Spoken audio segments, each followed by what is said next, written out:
Everyone, today we are going to start the physics practical of your class 11th. So before going to start your practical, some important points, some general instruction, because you are going to start the practical first time properly. You are going to do the experiment in lab. You are entering in lab. You are going to first time. तो सबसे पहले आपको कुछ general instructions जो होते हैं, rule जो होते हैं लैब के, वो आपको पता होना चाहिए. That is very important. आपको अच्छे से उसके बारे में आना चाहिए. And honestly you should follow all that rule, you should follow all that instructions, so that you can do the perform experiment well and you can learn something from the experiment. तो सबसे पहले हमारा जो general introduction है about the practical, थोड़ा सा हम उससे पढ़ लेते हैं कि प्रैक्टिकल हम क्यों करते हैं. Why we are doing the experiment in science. Clear. या साइंस में हमें लेबोरेटरी की जरूरत क्यों होती है. Why we need a laboratory in science. तो सबसे पहले आप जैसे मान लीजिए, science like religion is a search for truth. इसका मतलब क्या है कि सपोज दैट हमें ओम्स लॉ जानते हैं, थ्योरेटिकली हम पढ़ चुके हैं, क्लास 10th में आपने पढ़ा भी होगा कि voltage is directly proportional to the current. अब आपको प्रूफ करना है कि नहीं ये कथन सही है, ये स्टेटमेंट्स जो ओम्स ने कहा है दिस इज करेक्ट. आप अपनी नेक्ड आई से देखना चाहते हैं तो व्हाट यू विल डू. आप ऐसे तो कर नहीं सकते, तो you should do the experiment. आपको एक्सपेरिमेंट करेंगे, you will measure the voltage, you will measure the current, and then you will say that, then you will decide कि नहीं जो ओम्स ने कहा है that statement is correct कि V is directly proportional to current. मतलब हम voltage को बढ़ाते हैं तो उसी के प्रोपोर्शन में, उसी के रेशियो में करंट भी बढ़ता है, and if you decrease the voltage तो करंट भी कम होता है. दिस वे दैट मीन्स अगर हमें ट्रूथ पता करना है किसी भी लॉज के, किसी भी नियम के, किसी भी रूल्स के about the science, about the physics, तो we are doing the experiment and which are performing in a laboratory. And a place, what is the laboratory? It is a place of worship where this search is arrived upon. मतलब जो भी truth है, जो भी laws है, उसको हम वहां पे सर्च करते हैं. In fact, laboratory is such a place where young scholar should invest themselves for something higher and conduct a search for truth and unraveling the mystery of the natures. मतलब क्या होता है कि laboratory is the place where we are performing the experiment and we are discovering something जो हमारे life के लिए, हमारे नेचर्स के लिए दैट मे बी यूजफुल, उसकी हम डिस्कवरी भी करते हैं. कुछ जो लॉज हैं गिवन हैं, जो रूल्स दिए हुए हैं, that we are performing there, that we are there we are knowing the truth of that. उसकी सत्यता की, उसके ट्रूथनेस की हम वहां पे वेरीफाई करते हैं. तो this is the place. Clear. तो ये हमें लेबोरेटरी में साइंस की क्यों जरूरत पड़ी? To develop new things, to develop new researches, new search करने, चीजों को खोजने के लिए, to verify the law which are given previously. तो इन सब चीजों के लिए हमें लेबोरेटरी की जरूरत पड़ती है. अब what is the experimental aim to perform the practical. हमारा एक्सपेरिमेंटल एम क्या होता है किसी भी प्रैक्टिकल को करने के लिए? तो सबसे पहले देखिए साइंस क्या है. जैसे प्रोग्रेसिव साइंस, मतलब science for the progress of science. Growth करने के लिए हमें नए नए डिस्कवरी चाहिए, हमें नई नई खोज होनी चाहिए. ठीक. तो for that we should do the experiment ना.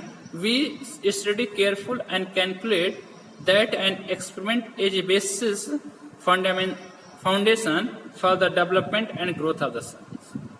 साइंस को ग्रोथ करने के लिए, साइंस का डेवलपमेंट करने के लिए what we should do? We should do the experiment. हमें प्रयोग करना पड़ता है, एक्सपेरिमेंट करना पड़ता है. We should search the laws, we should search the rules, we should search the operators. ठीक. तो हम कन्वेंट के लिए, साइंस को ग्रोथ करने के लिए, डेवलपमेंट करने के लिए वी आर सर्चिंग दैट. तो इसलिए हमें एक्सपेरिमेंटल नॉलेज की जरूरत पड़ती है. The main aim of experimentation in science is to verify a given law which has already been derived from a theory while doing an experiment with open eye and alternative mind. Experimental aim का मतलब क्या है? किसी भी experimental का M का सबसे पहले तो मतलब यही है कि जो भी हम रूल पढ़ चुके हैं, जैसे हमने पढ़ा है law of reflection of light. अब हम एक्सपेरिमेंट लैब में आते हैं, we are using a mirror हम यूज करते हैं, हम लाइट को इंसिडेंट करते हैं and we are measuring the reflected light. हम देखते हैं कि एंगल बोथ आर इक्वल, ठीक। वी आर सीइंग दैट कि इंसिडेंट लाइट, रिफ्लेक्टेड लाइट और नॉर्मल तीनों एक ही प्लेन में है। तो हम अपनी ओपन आईज से, नेक्ड आई से ये चीजें हम देख पाते हैं। ओम्स लॉ हमने थ्योरी में पढ़ चुके हैं, हम लैब में आते हैं तो we are doing that experiment, तो हमें पता चल जाता है। ट्रायंगल लॉ ऑफ एडिशन हमने पढ़ा है, यहाँ पे हम इसको एक्सपेरिमेंट करते हैं वेक्टर एडिशन का, तो हम देख लेते हैं कि नहीं वेक्टर एडिशन का जो ट्रायंगल का लॉ है दैट इज वेरीफाइड, और उसको हम ओपन आई से देख के वेरीफाई कर लेते हैं। तो this is the main experimental aim. Clear कि एक्सपेरिमेंट का हमारा एक एम होता है कि जो प्रीवियस हमारे पास लॉज हैं उसकी ट्रूथनेस की कि वो सही है या गलत है उसको हम एक प्रूफ करते हैं। और एक चीज और हम करते हैं, नई डिस्कवरीज भी की जाती है बाय डूइंग एक्सपेरिमेंट, नई डिस्कवरीज भी की जाती है ड्यूरिंग एन एक्सपेरिमेंट। क्लियर। और on that basis we can say that कि फिजिक्स में तो एक्सपेरिमेंट ही मेन इंपॉर्टेंट ये है। Physics is also experimental science, तो सबसे ज्यादा इंपॉर्टेंट तो फिजिक्स में एक्सपेरिमेंट का है और आपको अच्छे से एक्सपेरिमेंट करना चाहिए। क्लियर। ये तो हमारा हुआ बेसिक्स अबाउट द एक्सपेरिमेंट। अब जो आपको रूल फॉलो करना है, अभी आप क्लास 11 में प्रैक्टिकल करें, 12th में प्रैक्टिकल करें, आगे की क्लासेस में बीटेक बीएससी में भी प्रैक्टिकल करें। All these points are very important और आपको हर एक क्लासेस में जब भी आप फिजिक्स एक्सपेरिमेंट करते जाएं, ये आपको जो भी मैं पॉइंट डिस्कस करने जा रहा हूं दैट इज वेरी इंपॉर्टेंट और ये आपको हमेशा लाइफ में फॉलो करना चाहिए। Not in class 11th only here, आप क्लास 12th में भी इसी को फॉलो करेंगे। आप आगे भी अगर प्रैक्टिकल्स करते हैं, लैब में जाते हैं, तो you should follow these important point that we are going to discuss now. तो सबसे पहले हम बात करते हैं, हमारा पॉइंट 1 है how we have to enter in lab. मतलब जब हम एक्सपेरिमेंट करना है, जब हम लैब में आते हैं तो what should we have the knowledge. सबसे पहले हमें come prepared from home with the experiment you are going to perform. Clear. ये सबसे इंपॉर्टेंट चीज है कि जब भी आप लैब में एक्सपेरिमेंट करने आ रहे हैं, सपोज दैट आपको ओम्स लॉ आज करना है, तो यू शुड नो थियोरेटिकली आपको इसके बारे में what is the Ohm's law, इसको हम वेरीफाई कैसे करेंगे, इसमें हमें किस किस चीज की ऑपरेटर्स की जरूरत पड़ेगी, how we have to make the table, what reading we should note, ये सब चीजें थियोरेटिकली आपको पढ़ के आना चाहिए। ठीक। तो जैसे आपको डायरेक्शंस पढ़ना चाहिए very closely, as in every word there is an significant. तो जो भी हम प्रोसीजर पढ़े वो बहुत इंपॉर्टेंट होता है, उसको हमें अच्छे से पढ़ना चाहिए। In no case should an experiment be started without having a clear idea of what is to be done and how and why is to be done. समझाया?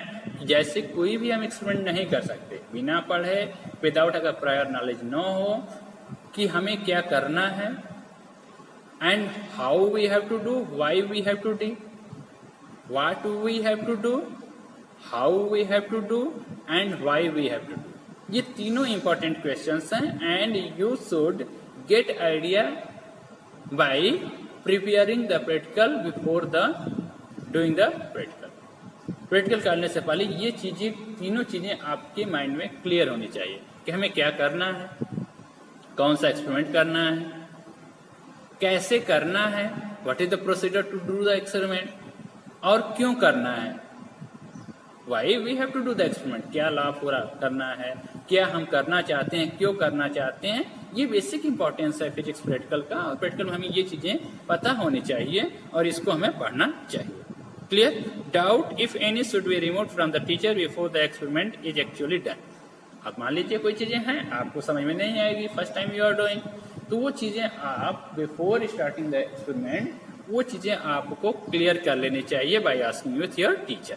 टीचर से वो चीजें आपको क्लियर आनी चाहिए। तो पहला पॉइंट आपने पढ़ लिया कि जब भी आप एक्सपेरिमेंट करने आएंगे you should be prepared about that, वो चीज आपको अच्छे से आनी चाहिए कि आपको क्या करना है। चलिए हम नेक्स्ट पॉइंट की बात करते हैं। चलिए सेकंड पॉइंट देखते हैं। Second point, collect the necessary apparatus to avoid unnecessary waste of time. Clear. अब मान लीजिए आपने प्रिपेयर करके लैब में आते हैं, तो यू हैव द नॉलेज कि हमें इस एक्सपेरिमेंट में किन किन चीजों की जरूरत पड़ेगी। तो that things you should collect at the single time, एक ही बार में आपको पूरे ऑपरेटर्स एक बार में कलेक्ट करना चाहिए।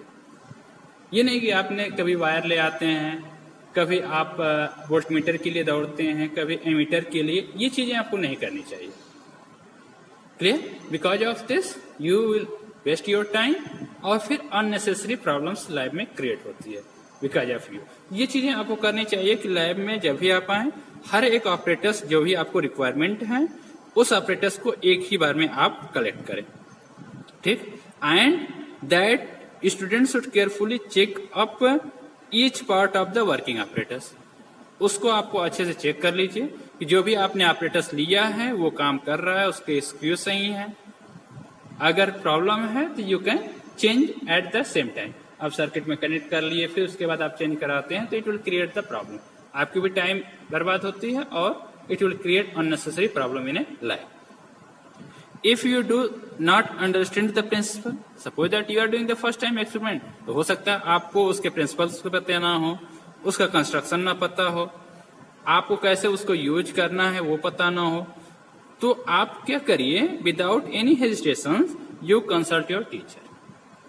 अगर कुछ भी आपको, आप खुद से उसको टच नहीं करेंगे, if you don't know about the experiment instrument, अगर आपको कुछ इंस्ट्रूमेंट के बारे में पता नहीं है तो आप खुद से उसको टच नहीं करेंगे।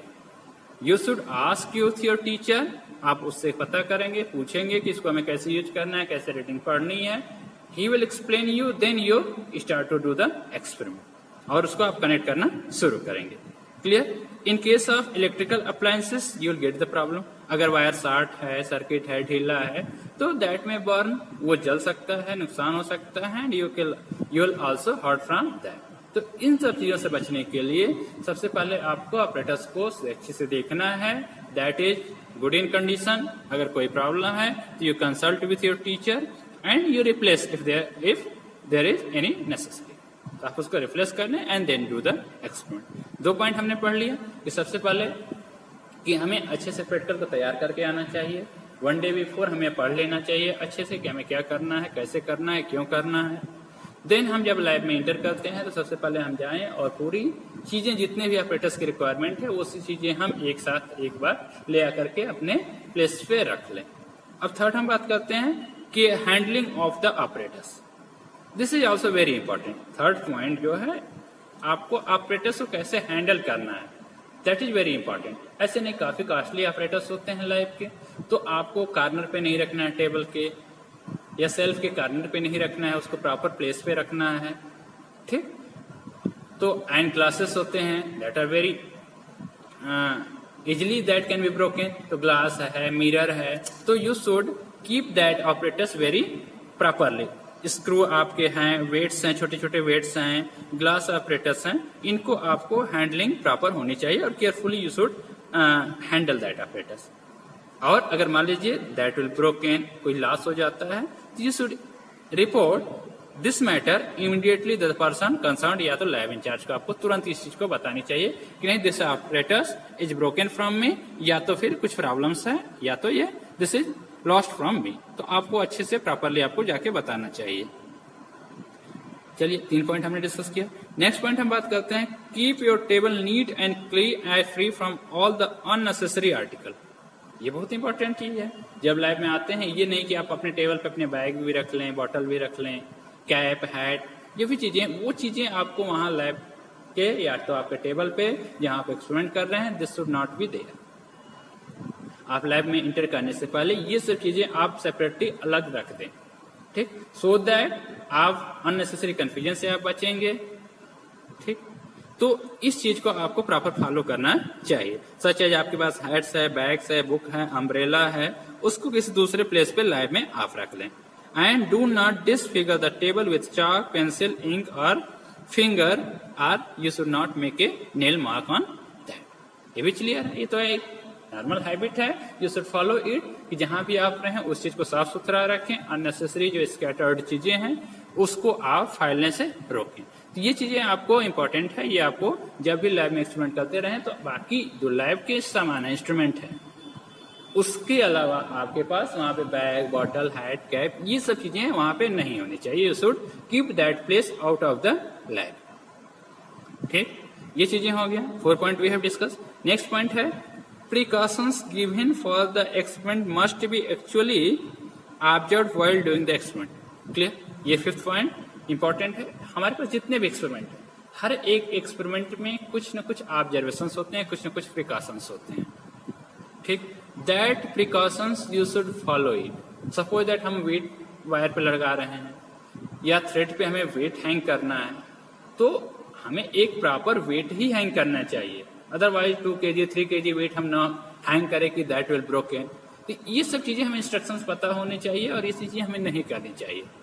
ठीक, ग्लास की चीजें हैं, ठीक, इलेक्ट्रिक अप्लायंसेस हैं, उसको ओवर हीट नहीं करना है। वोल्टेज आपको सप्लाई सपोज 2 वोल्ट की रिक्वायरमेंट है, you are giving 10 volt 12 volt, that you should not do. Precautions आपको, दिस इज वेरी इंपॉर्टेंट, और लैब में काम करते समय, प्रैक्टिकल करते समय ये प्रिकॉशंस जो भी आपको प्रैक्टिकल से रिलेटेड हैं, that you should follow properly. तो this 5th point we have discuss. अब चलिए बात करते हैं next point 6th point. Do not allow water, alcohol, mercury or other chemical to come in contact with the metallic parts of the apparatus.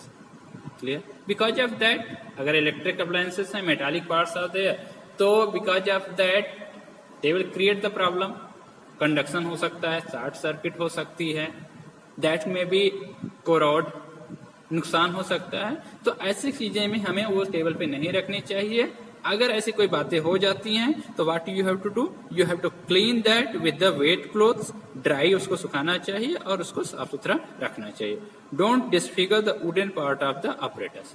हमारे पास कई सारे ऑपरेटर्स होते हैं जिसमें लकड़ी के पार्ट होते हैं, वुडन पार्ट्स होते हैं, लाइक हमारे पास रेजिस्टेंस बॉक्स है, हमारे पास बैलेंस है, हमारे पास parallelogram law of vector additions का हम एक्सपेरिमेंट करते हैं, triangle law of vector additions करते हैं। तो इन सब चीजें में वुडन पार्ट्स हैं, उसको हमें डिसफिगर नहीं करना चाहिए, उसको हमें डर्टी नहीं करना चाहिए। अननेसेसरी उस पर चाक लगाना, पेंसिल कटर, पेंसिल और ये सब चीजें यूज नहीं करना चाहिए। ये चीजें हो गया क्लियर। चलिए अब हम बात करते हैं 7th point. While setting the operators, take care to see that operators which requires frequent manipulation or reading is within easy reach. The operators should be arranged in an orderly manner. ये बहुत important है। जैसे मान लीजिए आपको reading पढ़नी है, Ohm's law कर रहे हैं and you have to take the observation of voltage and current. हमें करंट पढ़ना है और वोल्टेज पढ़ना है, तो वो हम वोल्टमीटर और एमीटर को फ्रंट पे न करके हम बैक पे रख लें, टेबल के बिल्कुल बीच में रख लें, कार्नर पे न रख करके। हम सेल्फ पे काम कर रहे हैं तो उसको बिल्कुल पीछे रख लें, ऐसा नहीं करना चाहिए। Otherwise you will get the unnecessary problem to read that observation, और उसकी वजह से बाकी चीजें डिस्टर्ब होंगी, सर्किट विल लूज। तो हम जब एक्सपेरिमेंट करते हैं तो जिस चीज को हमें रीडिंग पढ़नी है, जिसे हमें ऑब्जर्वेशन देखना है, तो हम उसको फ्रंट पे रखें कि we can read that operators easily. हमें बहुत बड़े वायर यूज नहीं करने हैं कि जिससे कि पूरा ऑपरेटर्स काफी दूर तक स्प्रेड हो, फैला हो। बहुत छोटा वायर भी हमें यूज नहीं करना है कि अगर हमें रीडिंग पढ़नी है तो हम पढ़ नहीं पा रहे हैं, ऑपरेटर्स प्रॉब्लम क्रिएट कर रहा है, तो एक प्रॉपर लेंथ का हमें वायर यूज करना चाहिए सो दैट कि अननेसेसरी प्रॉब्लम से हम बचे रहें। तो ये चीजें हमारा हो गया कि ऑपरेटर्स को हमें एक प्रॉपर मैनर में अरेंज करना चाहिए, वायर अच्छे से कनेक्ट करना चाहिए, ये सब चीजें इंपॉर्टेंट है। अब चलिए हम बात करते हैं 8th पॉइंट की। While observe twice the reading and record with unit on the observation note, इसको हम अलग से एक वीडियो बनाएंगे, उसमें how to write an experiment बात करेंगे। तो वहां पे हमें रीडिंग को, कोई भी एक्सपेरिमेंट करें, पहले तो हमें रीडिंग लेना चाहिए एक रफ पेज पे। रफ हमें एक बनाना चाहिए, लैब में आप एक हेयर रहेगा आपका और एक आप रफ लेके आएंगे। On that rough you should take minimum 2 reading. कोई भी एक्सपेरिमेंट आपने स्टार्ट किया तो उसकी 2 रीडिंग लेंगे and that reading you should show your teacher. उस रीडिंग को आप टीचर्स को दिखाएंगे, आप टीचर्स को सेट पे बुला के लाएंगे and if teacher will verified कि नहीं आप सही कर रहे हो, then you should go forward. तब आपको आगे जाना चाहिए, तब आपको एक्सपेरिमेंट करना चाहिए। तो दिस इज देयर कि after getting check the reading, calculation and result by your teacher, record them in your notebook. तो आप टीचर्स को बिना दिखाएं आपको रीडिंग नहीं लिखनी चाहिए। टीचर्स वेरीफाई कर देता है कि नहीं आप सही कर रहे हैं, then you should take the observation forward. आगे ऑब्जर्वेशन लेंगे और उसको नोट करेंगे in your fair copy. Clear? How to write down, ये चीजें हम आगे एक और वीडियो बनाएंगे, वहां पे हम डिस्कस करेंगे। ये हो गया। Each quantity measured should be recorded in decimal not in the fraction. हम रीडिंग ले रहे हैं, जब होता है तो हमें 2.5 वैल्यू आ रहा है, हमको 2.5 नहीं लिखना है, 3.5 नहीं लिखना है, दैट शुड राइट डाउन कि 2.5, 3.5, 1.6। तो ऐसे हमें रीडिंग पढ़ना है in terms of the list count of the operators. वो चीजें हम जब ऑपरेटर्स करते हैं, यूज करते हैं, तो उसकी लिस्ट काउंट और वो सब चीजें हम डिस्कस करेंगे, उस पर हम अलग से वीडियो बनाएंगे। तो वो चीजें बात की है, हमें वो चीजें अभी डिस्कस नहीं करना है। The result too should be given in a proper unit. अब हम रिजल्ट ले रहे हैं, ऑब्जर्वेशन ले रहे हैं, तो उसको एक प्रॉपर यूनिट में लिखना चाहिए। अगर डायमेंशनलेस कांस्टेंट है, यूनिट नहीं है, तो अलग बात है। अदरवाइज जिसकी यूनिट है जिस क्वांटिटी की, that you should write down properly. Clear? Next point हम देख लेते हैं, 9th पॉइंट। Always take a series of observation. जब आप थियोरेटिकली पढ़ते हैं यूनिट एंड मेजरमेंट चैप्टर, तो आपने पढ़ा होगा कि कोई भी रैंडम एरर आपने सुना होगा। तो रैंडम एरर को कैसे आप मिनिमाइज करते हैं? By taking many observation. Random error को मिनिमाइज करने का तरीका ये होता है कि हम कई सारे ऑब्जर्वेशन लेते हैं और then we are taking the arithmetic mean, उसका हम मीन निकाल लेते हैं, and from that we can get the actual result. Correct result हमें मीन जो होता है वो मिलता है। तो इसके लिए हमें क्या होना चाहिए? Minimum 5 observation. कभी भी अगर मान लीजिए रेडियस निकालना है, डायमीटर निकालना है, तो कम से कम हम 5 ऑब्जर्वेशन लेते हैं और फिर उसका मीन निकाल करके हम वैल्यू को पुट डालते हैं, जिससे कि हम जो रैंडम एरर होती है किसी भी एक्सपेरिमेंट में, उससे हम बच जाएं और उससे प्रॉब्लम न हो। At least 1 reading must be get checked and verified by the teacher in charge while doing the experiment. अब मान लीजिए हमें रेडियस निकालना है by using the vernier callipers या स्क्रू गेज से, तो हम कम से कम अगर 5 रीडिंग ले रहे हैं तो फर्स्ट या सेकेंड रीडिंग उसमें से कोई न कोई रीडिंग हमें टीचर्स को दिखानी चाहिए, एंड इफ टीचर्स वेरीफाइड तब उसको हमें कॉपी करना चाहिए या उसको हमें लिखना चाहिए। तो this 9 point we have discussed. Next point we have, next point 10th point. Long and tedious calculation should be done by using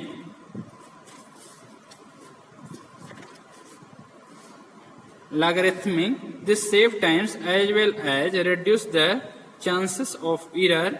Calculate neatly and in order on the notebook. ये चीजें आपके लिए नहीं है। सीबीएसई बोर्ड में आपको calculation या आपको लॉग से कैलकुलेट नहीं करना है। आईसीएसई बोर्ड में लॉग से करते हैं, बट आपको यहाँ पे लॉग टेबल नहीं मिलेगी, लॉग से आपको नहीं करना है। तो ये इंपॉर्टेंट नहीं है। आप कैलकुलेशन एज यूजुअल जो आप मैथ्स में करते हैं एज यूजुअल आप करेंगे। उसमें कुछ अप्रोक्सीमेशन होता है, बहुत ज्यादा हम डीप में नहीं जाते हैं, कुछ अप्रोक्सीमेट रीडिंग हम लिखते हैं, तो इसके लिए आपको प्रॉब्लम नहीं होनी चाहिए। नेक्स्ट पॉइंट है 11th point. Do your work honestly and never cook the result by recording the false observation or by making wrong calculation to show a correct result. ये बहुत इंपॉर्टेंट है। आप मैक्सिमम लोग करते हैं कि सपोज दैट आपको जी का वैल्यू वेरीफाई करना है एंड एक्चुअली दिस इज 9.8 या 10। अगर मान लीजिए आपका 10 आ गया, 15 आ गया, सॉरी आपका 15 आ गया, 8 आ गया, 6 आ गया, तो what you are doing, you are manipulating your observation. आप अपनी रीडिंग को चेंज करते हैं। You should not do this. आपको रीडिंग चेंज नहीं करनी है। जो भी आपके पास ऑब्जर्वेशन आए हैं यू डू द प्रॉपरली। अगर आप अच्छे से करेंगे तो ऑटोमेटिकली रिजल्ट सही आएगा। अदरवाइज मान लीजिए कोई प्रॉब्लम होती है, कोई एक्सटर्नल प्रॉब्लम इज देयर, उसकी वजह से रिजल्ट अगर गलत आता है तो नो प्रॉब्लम, उसकी वजह से टीचर सिर्फ हाई मार्क्स लिखता है, लो मार्क्स लिखता है वहां पे, बट उसकी वजह से आपके मार्क्स बहुत कम नहीं होते हैं।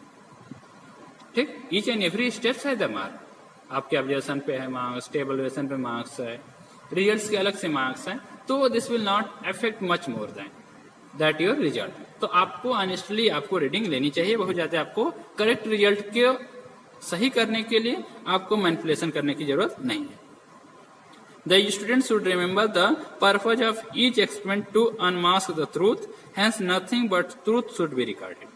आपको कोई भी मैनिपुलेशन नहीं करना चाहिए। आपको प्रॉपरली जो भी आपके पास रीडिंग आ रही है, जो भी आपका ऑब्जर्वेशन आ रहा है, उसको आप खुद से लिखेंगे और उसको आपको अच्छे से करेंगे। तो ये तो हमारे पास इंपॉर्टेंट पॉइंट है which we are doing in the lab. जब तक अगर हम लैब में रहेंगे तो इतने काम हमको प्रॉपरली 10 पॉइंट्स मेनली 10 पॉइंट्स को हम छोड़ देते हैं, तो 10 points we should properly follow that honestly strictly you should follow all this 10 points. अब हम आफ्टर डूइंग द एक्सपेरिमेंट हमने पूरा कर लिया, when we are living the lab तो what we should do,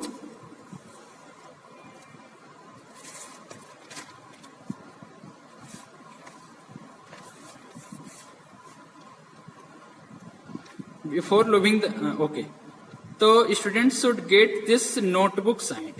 his notebook signed, जब आपने जो नोटबुक बनाया है, जो भी आपने काम किया है, when you are living the lab that time you should show your teacher कि हमने ये ऑब्जर्वेशन लिया, हमने ये काम किया आज, सो दैट प्रॉपरली आपको टीचर से अपडेट कराना चाहिए। दूसरी चीजें, students should return all the operators to the laboratory assistant. जो भी आपने ऑपरेटर्स लिया है वो सब चीजें, वो सब ऑपरेटर्स आपको रिटर्न करना चाहिए। No operator should be left on the table, या आपको खुद लेके नहीं जाना चाहिए। ये इंपॉर्टेंट पॉइंट है कि आपको कोई भी ऑपरेटर्स, आपको जो भी आपने कलेक्ट किया था इनिशियली स्टार्टिंग में, वो पूरे ऑपरेटर्स आपको टीचर्स को, जो भी लैब अटेंडेंस है उसको, आपको शॉप के लैब कंसर्न पर्सन को आपको दे के जाने चाहिए। आपको कहीं टेबल्स पे, सेल्फ पे छोड़ के नहीं जाना चाहिए। That is your responsibility. And student should get an experiment assigned for the next term. और उसके बाद आपको अगले टर्न पे क्या करना है, कौन सा एक्सपेरिमेंट परफॉर्म करना है, that experiment you should know from the teacher. आप आस्क करेंगे, पूछ लेंगे कि sir what experiment we should perform in the next term, so that you will get the time to read that experiment. आपको उसको पढ़ लेंगे, आपके पास अच्छा टाइम मिल जाएगा, properly you can prepare that experiment. तो आई थिंक आपको अच्छे से समझ में आ गया होगा कि कोई भी लैब में जाने से पहले हमें क्या क्या तैयारी करनी चाहिए, and during the lab, during the performing the experiment, what point we should remember, when we are living the lab, then हमें क्या क्या चीजें याद रखनी चाहिए, क्या क्या हमें फॉलो करने चाहिए, क्या इंस्ट्रक्शंस हमें देखने चाहिए। तो आई होप ये सब पॉइंट आप फॉलो करेंगे when you come in the lab. Okay, thank you.